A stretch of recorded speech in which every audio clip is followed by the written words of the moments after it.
Okay, I'm up here to give you a couple of updates, and then I'm going to pass it off to Mrs. Swanson, who is going to teach you a science lesson today.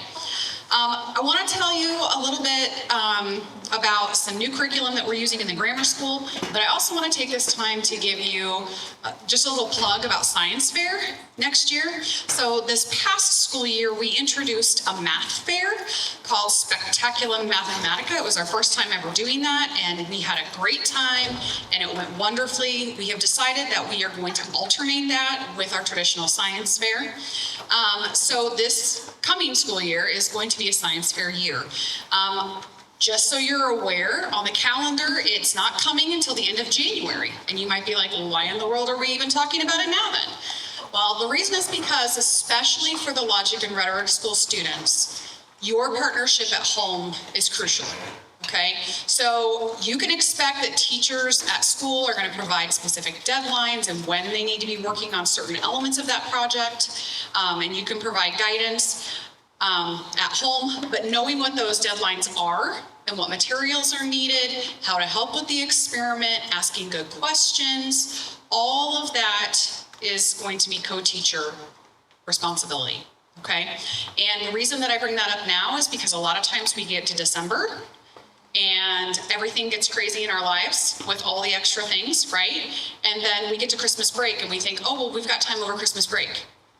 And then we come back from Christmas break and we're rolling into January and it's here, okay? So if you can make sure that your student is kind of aware and have thought through what they're going to be working on, maybe get your materials and start asking some questions and plans for what that experiment's going to look like before you get to December, that would be wise. And if you have questions specifically about what that's going to look like, you can talk. Who are our upper school science teachers? Please remind me. Mrs. Turkington, and Mr. Bucher.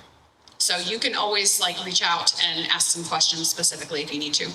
So the other thing that I want to share with you is that we made a decision to transition the preschool through 5th grade classes to a different science curriculum this year. And so we're going to be using a classical Christian publisher, Memoria Press. And I just want to share a little bit of the philosophy behind their curriculum because it does look different. And so it's going to be different for the teachers, it's going to be different for students, it's going to be different for co-teachers, what you see at home. So their philosophy for young students in relation to science is that before they can start studying the created things of the world, they need to be intimately acquainted with those created things. And what that looks like is having a goal then to study the things of nature by getting to know them well. And this curriculum teaches them through skills of observation, definition, classification, and this particular way of studying science goes all the way back to the way that the ancients studied the sciences. So they consider this an Aristotelian approach, and they look at this as the most classical and age-appropriate for the younger grammar school age students. So what is this going to look like for us? This is going to look like this year, since we have some combined classes. Preschool and kindergarten are going to be doing a nature study fairly informally through outdoor walks, observation, discussion, reading books that are about things of nature. 1st and 2nd grade students are going to be doing a deep dive into mammals, learning about the various groups, their unique characteristics. 3rd grade students are going to be spending the year studying astronomy, memorizing planets, studying the constellations, and having some emphasis on that relationship between the constellations and Greek mythology. 4th and 5th grades will be doing a deep dive into trees this year. And not only are we going to look at the various parts and their functions, but we're also going to learn how to identify. We'll also be looking a little bit at flowering plants and the process of photosynthesis in the midst of that. Now, in studying science this way, integration becomes much easier. We see, and we even saw it this morning in the story that we read, nature is all over in literature and poetry. And students in specifically looking at the mammals and the astronomy and the trees units, tons of Latin opportunities where students are going to be understanding some Latin. They're going to see that Latin is not just some abstract thing that they're going to learn when they get older. They're going to start learning some Latin terminologies and some vocabulary. Now, students in 6th grade and beyond we're not changing focus. They're still going to be learning science the way that they have been. There is when you're going to get into the more heavy exploration through the scientific method and making sure that they understand each of those processes. Okay, so that's our update. Without further ado, we're going to have Mrs. Swanson come up and actually teach us a science lesson. Give us a little snippet of what one of these new lessons for the grammar school is going to look like.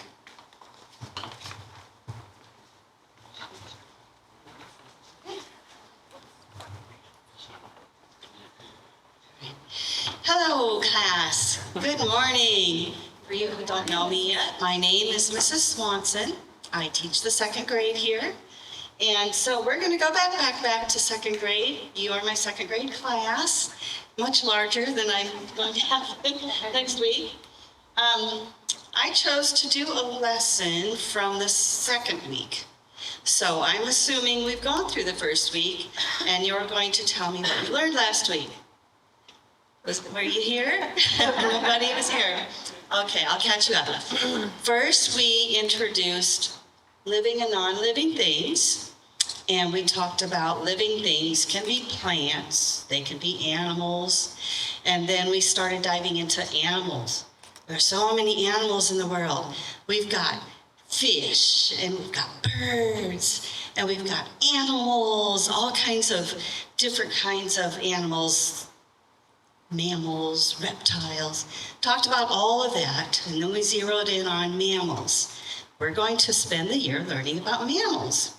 All right, so who can tell me what kingdom, we did talk about the plant kingdom and the animal kingdom when we mentioned that last week. What kingdom would mammals be in? Raise your hand if you can tell me. Mr. Williamson. Animalia.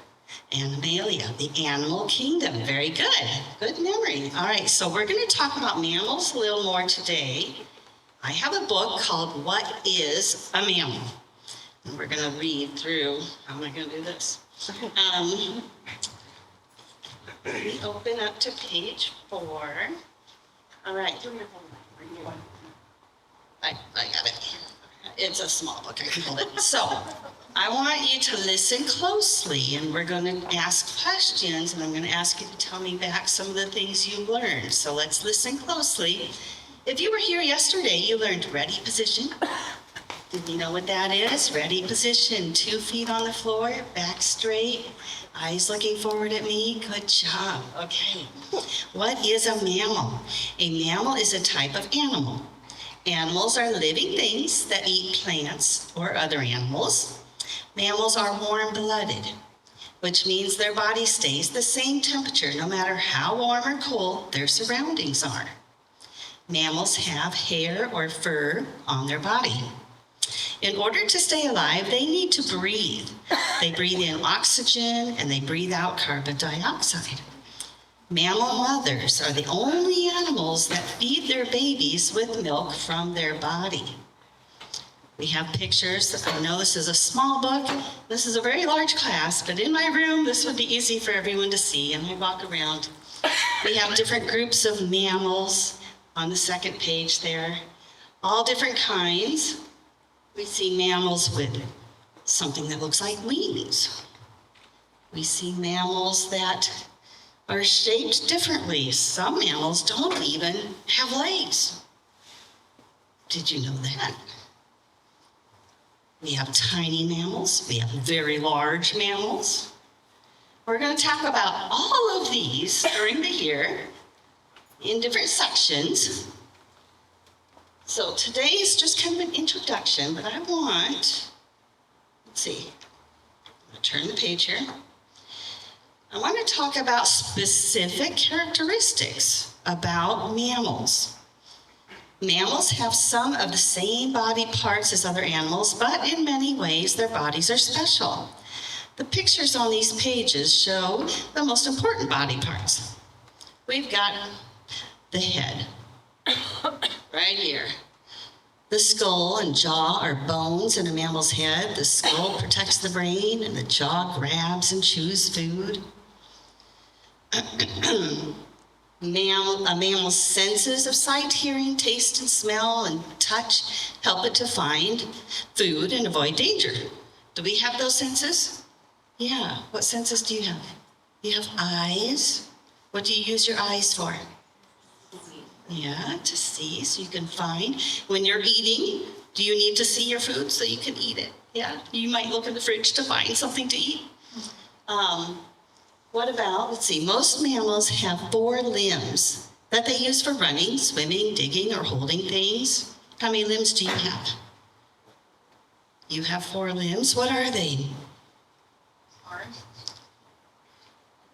2 arms and 2 legs, yes. And we saw on the other page, not all mammals are going to have limbs, but we're going to talk about that later in the year. Lungs bring fresh air into the body. The heart pumps blood throughout the body. What does not have lungs? Have you ever thought about that? Plants. Plants. Plants don't have lungs. Yeah. Fish have something called gills. It's not exactly lungs like we have. Yeah. But we have lungs. Mammals have lungs. All the animals that we're going to study this year have lungs. A skeleton made of bones gives strength and shape to a mammal's body. Most mammals have a coat of hair or fur that protects their skin. Many mammals have a tail. Tails help them swim, grip things, keep their balance, or brush away insects. What kind of mammal has a tail that helps them swim? A whale. Does anybody know? A whale. Yes, good answer. What kind of mammal might have a tail that grips things? A possum, yeah. What else? A monkey, yeah. What kind of animal might have a tail that helps them keep their balance? Cat. A cat, what else? Think Australia. Kangaroo. A kangaroo, yeah. Let's see. We have pictures. We have a big picture of cheetah here. So I'm going to pause right now and we're going to ask you, can you remember some of the things that we've talked about today? Put this down so I can write. Raise your hand if you can think of something that was mentioned in our reading. Mrs. Bean. Mammals have a body temperature that stays the same no matter what the outside temperature is. Yes, their body temperature stays the same. Do you remember the term for that? That's called, I like to use black. That's called warm-blooded.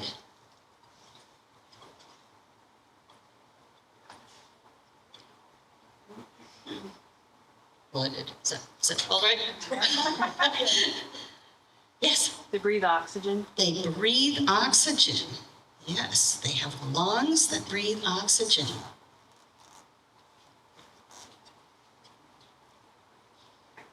What else? Yes, They feed their babies with milk. they do. The mamas will feed their babies with milk. Oh.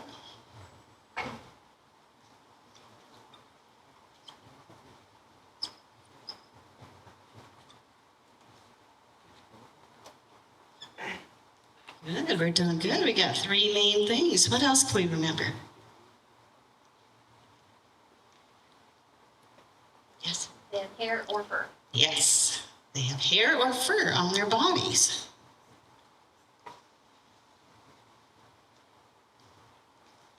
I'm looking for one more thing. Yes. They have a skeleton. Yes. I'm not thinking that's... I need to find my notes now. I'm not very well prepared. Here are my guinea pigs. I have not taught this lesson before. So, that's okay.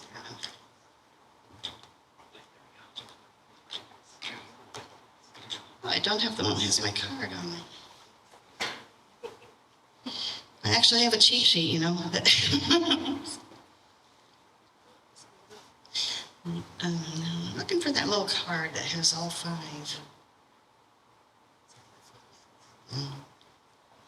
What am I missing? What am I missing? Who can tell me? Hormones.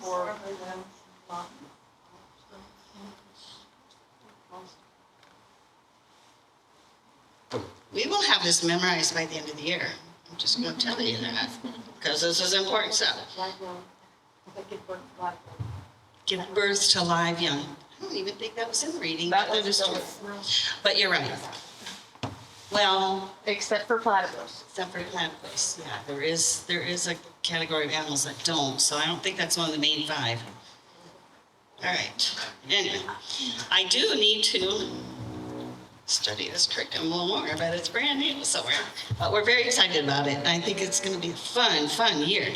So I'm gonna ask you some specific questions around this. All right, to what kingdom do mammals belong again? What is that kingdom? Animalia, animal kingdom. What do animals eat? Plants or other animals. Plants and animals, yes. Mammals have what on their body? Fur. Yes, and mammal mothers are the only animals that feed their babies with milk, but that's not the same thing you were talking about, being live birth. All right. Yep, and I was going to stop there for today. We are next going to, part of our science lesson is going to be drawing animals. We're going to be attentive to the details that we see in animals as part of our learning process. So I'm going to ask you to help pass out. Everybody should have a pencil. And Mrs. Banger, can you pass out this other page? 3 per table. I don't have enough for everybody, but if we have 3 on the table, you can kind of share and look. It has drawing instructions. I'm not going to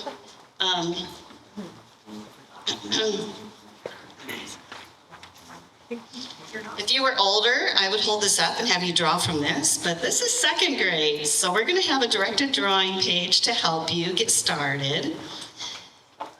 And it goes step by step, so you can use your pencil. Now, first thing we do is always the same. We pick up our pencil and write our name. We're going to write 2 things on our paper. 2 things. One, we're going to write a sentence about what we're learning, and number 2 is we're going to draw the picture of our animal. All right, so you may go ahead and start drawing your animal, but leave space at the top or the bottom, your choice, to write the sentence. And I'm going to write that on the board for you to copy. Yeah, go ahead and start with step number 1.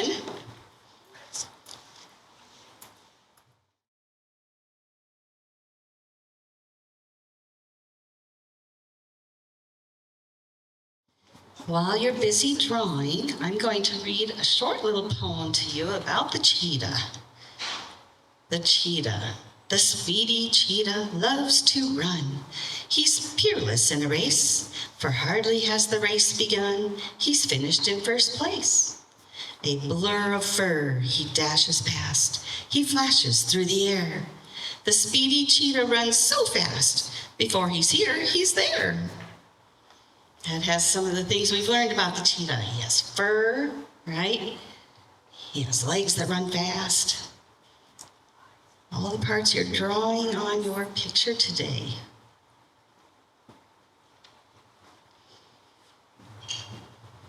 I forgot to mention, on your page, you will see some dotted lines, like in step 2 and step 3. That means you erase that portion. So they want you to draw lightly. Don't press too hard on your pencil so you're able to erase the eraser parts.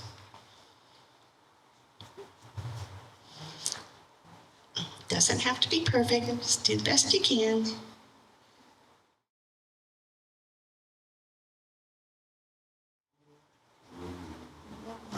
I really like the focus I'm seeing. You guys are doing a really good job.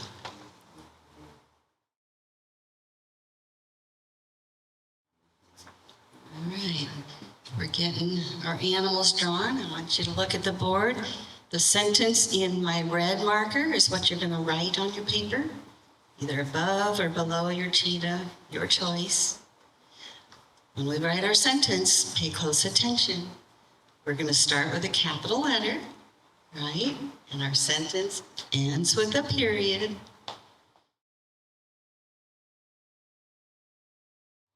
So parents, if you're interested, this is the book that your directed drawing is from. Draw Right Now. They have a whole series, think of like 8 books or so. So I'll be using the directed drawings from these books for our science this year. They're fun drawing. If your kids like to draw, they're fun beginning drawing books. All right, one more time. We're going to review the 4 characteristics of a mammal that we discovered today. Who can tell me the first one? Raise your hand. Warm-blooded. Warm-blooded. Mammals are warm-blooded. Okay, what's another one? I'm making it easy for you. It's on the board. Breathe oxygen. They breathe oxygen. What's another one?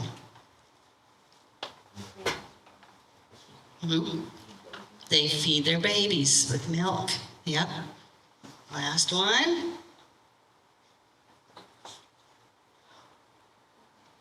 They have hair or fur. They have hair or fur. Now, at the beginning of the year, I'll keep this written on the board for a few weeks. We will review it every day. After probably a month or 2, I will erase a couple of them, see if they can remember them. By the end of the year, there will be nothing up here. They will know all 5 of them without pause. That's the goal. So that's all I have for today. Does anybody have questions about their science lesson? No? All right. Thank you.